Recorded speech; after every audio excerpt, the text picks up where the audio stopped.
नमस्कार, सुजस बुलेटिन में आपका स्वागत है। मैं हूं आपके साथ अश्विनी सरोही। एक नजर हेडलाइंस पर। मिशन 2030 को लेकर मुख्य सचिव ने ली विभागीय सचिवों की समीक्षा बैठक। उपयोगी सुझावों का सार विजन डॉक्यूमेंट में शामिल करने के दिए निर्देश। राज्य में कानून व्यवस्था को अधिक मजबूत करने की दिशा में काम कर रही राज्य सरकार। न्यायालय परिसर टोंक में स्थापित होगी पुलिस चौकी। मुख्यमंत्री ने दी स्वीकृति। प्रदेश के विकास की गति को 10 गुना तेज करने के लिए आमजन वीडियो बनाकर दे रहे सुझाव। शुभम, रीना और नीता ने जीती पुरस्कार राशि।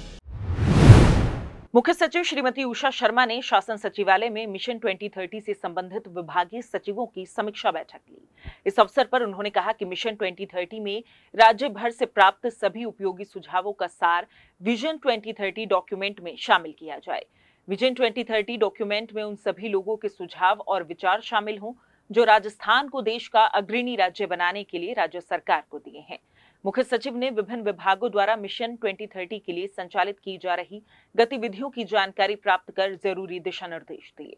उन्होंने बताया कि मिशन 2030 के तहत जन कल्याण ऐप के माध्यम से फेस टू फेस सर्वे किया जा रहा है, जिसके तहत लगभग 1 करोड़ से ज्यादा नागरिकों ने अपने सुझाव दिए हैं। वहीं वेबसाइट के माध्यम से भी करीब 2.5 लाख से ज्यादा नागरिकों और विभागीय अधिकारियों और कर्मचारियों से सुझाव प्राप्त हो चुके हैं। इसी कड़ी में विभागीय हितधारकों के साथ परामर्श, IVR सर्वे, इंटरैक्टिव वीडियो सर्वे और फॉर्म भरवाकर लगभग 80 लाख से भी ज्यादा सुझाव प्राप्त किए जा चुके हैं, जिनका अध्ययन विश्लेषण कर उन्हें विजन डॉक्यूमेंट में शामिल किया जाएगा। बैठक में बताया गया कि स्कूल और कॉलेज विद्यार्थियों के सुझाव मिशन 2030 में शामिल करने के लिए निबंध और भाषण प्रतियोगिताओं का आयोजन किया गया है। प्रदेश सरकार राज्य में कानून व्यवस्था को सुदृढ़ करने की दिशा में लगातार काम कर रही है। इसी कड़ी में मुख्यमंत्री श्री अशोक गहलोत ने न्यायालय परिसर टोंक में पुलिस चौकी स्थापित करने के प्रस्ताव का अनुमोदन किया है। मुख्यमंत्री के इस फैसले से न्यायिक अधिकारियों, कर्मचारियों, अधिवक्तागण और पक्षकारों की समुचित सुरक्षा सुनिश्चित हो सकेगी और न्यायालय परिसर टोंक में किसी भी प्रकार की अप्रिय घटना की प्रभावी रोकथाम की जा सकेगी। खाद्य एवं नागरिक आपूर्ति मंत्री श्री प्रताप सिंह खाचरियावास ने बताया कि पेट्रोलियम डीलर्स एसोसिएशन के पदाधिकारियों से बातचीत के बाद एसोसिएशन ने राज्य में पेट्रोल पंप डीलर्स की हड़ताल समाप्ति की घोषणा की है। मंत्री श्री खाचरियावास ने बताया कि राज्य में पेट्रोलियम पर वैट के आकलन के लिए एक उच्च स्तरीय एम्पावर्ड कमेटी गठित की जाएगी। पेट्रोल पंप संचालकों के बीच बनी सहमति के अनुसार उच्च स्तरीय एम्पावर्ड कमेटी अपनी विस्तृत रिपोर्ट 10 दिन में प्रस्तुत करेगी। इस दौरान पेट्रोलियम डीलर्स एसोसिएशन के पदाधिकारी भी मौजूद रहे। पेट्रोल पंप को लेकर इन्होंने डिमांड की है, तो राज्य सरकार ने फैसला किया है कि 10 दिन में हाई पावर कमेटी बनेगी जिसमें ये लोग भी होंगे और एक हाई पावर कमेटी सरकार की इस सारे मामले में स्टडी करके 10 दिन में सारा फैसला लेगी। ये तो बड़ा डिसीजन हुआ। खबरें अभी और भी हैं, लेकिन पहले जानते हैं कैसे राज्य सरकार की योजनाओं से जीवन हुआ आसान। प्रदेशवासियों के चेहरे पर आई मुस्कान। राजस्थान मेरी जान, जीवन हुआ यहाँ आसान। राजस्थान मेरी जान, जीवन हुआ यहाँ आसान। सही हाथों में रही कमान, जीवन हुआ यहाँ आसान। राजस्थान मेरी जान, मेरी जान। राजस्थान मेरी शान।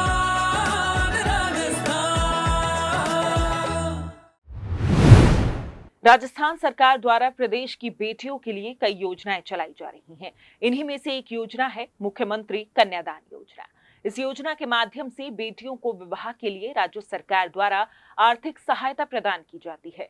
18 साल या इससे ज्यादा की आयु की लड़कियों के विवाह पर विभिन्न चरणों में राज्य सरकार द्वारा उन्हें लाभान्वित किया जा रहा है। योजना के तहत अधिकतम 51,000 रुपए तक की आर्थिक सहायता दी जाती है। योजना में BPL राशन कार्ड धारक, अंत्योदय परिवार की कन्याएं, आस्था कार्ड परिवार की कन्याएं और आर्थिक रूप से कमजोर कन्याओं को आर्थिक सहायता दी जाती है। योजना के तहत गरीबी रेखा से नीचे जीवन यापन करने वाली सभी लड़कियों को योजना से लाभान्वित किया जाता है। जिन परिवारों की आर्थिक स्थिति अच्छी नहीं है और आय का भी कोई साधन नहीं है, उन सभी परिवारों की लड़कियों को योजना का लाभ दिया जा रहा है। घर की फुलवारी में सबसे महकता फूल होती हैं बेटियां। हर माँ बाप का सपना होता है कि उसकी बेटी का विवाह हर्षोल्लास से हो। इसी सपने को साकार करने के लिए राजस्थान सरकार आर्थिक दृष्टि से कमजोर परिवार की बेटियों के लिए लेकर आई है मुख्यमंत्री कन्यादान योजना। मेरी बच्ची के शादी के लिए मैं परेशान रहता था। मुख्यमंत्री कन्यादान योजना के बारे में पता पड़ा तो मैंने फॉर्म भरा, तो मुझे मुख्यमंत्री कन्यादान के लिए सहायता प्राप्त हुई। धन्यवाद। मुख्यमंत्री कन्यादान योजना से मतलब अवगत करवाया गया, इससे मैंने लाभ उठाया और मेरे बच्चे की शादी अच्छे से करी, और इस योजना के लिए मैं धन्यवाद देती हूँ। बेटियों के विवाह में मदद देने के लिए हर कदम साथ खड़ी है राजस्थान सरकार। नई दिशा और नई सोच के साथ राजस्थान सरकार ने राज्य को साल 2030 तक नई ऊंचाई तक ले जाने के लिए आमजन से सुझाव देने की अपील की है। आमजन प्रदेश को देश का अग्रणी राज्य बनाने के लिए वीडियो बनाकर सोशल मीडिया प्लेटफॉर्म पर साझा कर रहे हैं।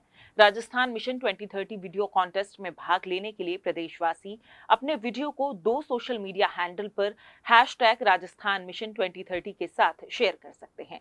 12 सितंबर के परिणाम में जयपुर के शुभम नागौरी ने प्रथम पुरस्कार के रूप में 1 लाख रुपए जीते। और हर थाली में रोटी, हर मुंह में है कौर। जगह जगह है इंदिरा रसोई, मिलता सबको खाना। भूखा कोई रहे नहीं, गहलोत सरकार का सपना। मैं ये मालूम चला इंदिरा रसोई योजना के बारे में, तो हमने यहाँ खाना खाया, हमें बहुत अच्छा लगा। 8 रुपए में पौष्टिक भोजन, रोटी सब्जी दाल अचार। हर दिन भूखों की सेवा होती है हर बार। इंदिरा रसोई के संबंध में मेरे सुझाव है कि खाना 5 रुपए में किया जाए, क्योंकि 8 रुपए ज्यादा है और रसोई वाले 10 रुपए देने पर बकाया 2 रुपए भी नहीं देते हैं। इंदिरा रसोई में ज्यादा से ज्यादा दानदाताओं को प्रोत्साहित करना चाहिए। विद्यार्थी अपना बर्थडे इंदिरा रसोई में बनाएं, इसके लिए उन्हें प्रेरणा दे। इंदिरा रसोई में टीवी लगाया जाए। इंदिरा रसोई में सरकार सभी योजनाओं का प्रचार प्रसार करने के लिए फ्लेक्स बोर्ड लगाए। इन राशियों में खाने में छाछ, दही तथा कुछ मीठा जैसे गुड़, आंवला दिया जाए। दूसरे स्थान पर जयपुर की रीना शर्मा रही। उन्होंने 50,000 रुपए की इनाम राशि प्राप्त। ई धरती रो रुतबो ऊंचो, आ बात कहे कूचो कूचो। मेरे गौरव की धरती है राजस्थान। परंपरागत और आधुनिक संस्कृति और सभ्यता का अनूठा संगम है राजस्थान। राजपुताना के रूप में शुरू हुई हमारी विकास यात्रा अभी भी निरंतर जारी है। मुख्यमंत्री श्री अशोक गहलोत के नेतृत्व में राज्य की विकास यात्रा को नई उड़ान मिली है।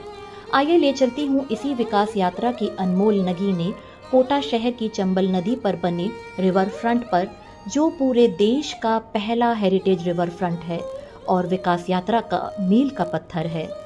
लगभग 6 किलोमीटर लंबे इस रिवर फ्रंट पर अलग अलग देशों की प्रसिद्ध इमारतों के दर्शन होंगे, तो उनमें खानपान भी उसी संस्कृति का मिलेगा।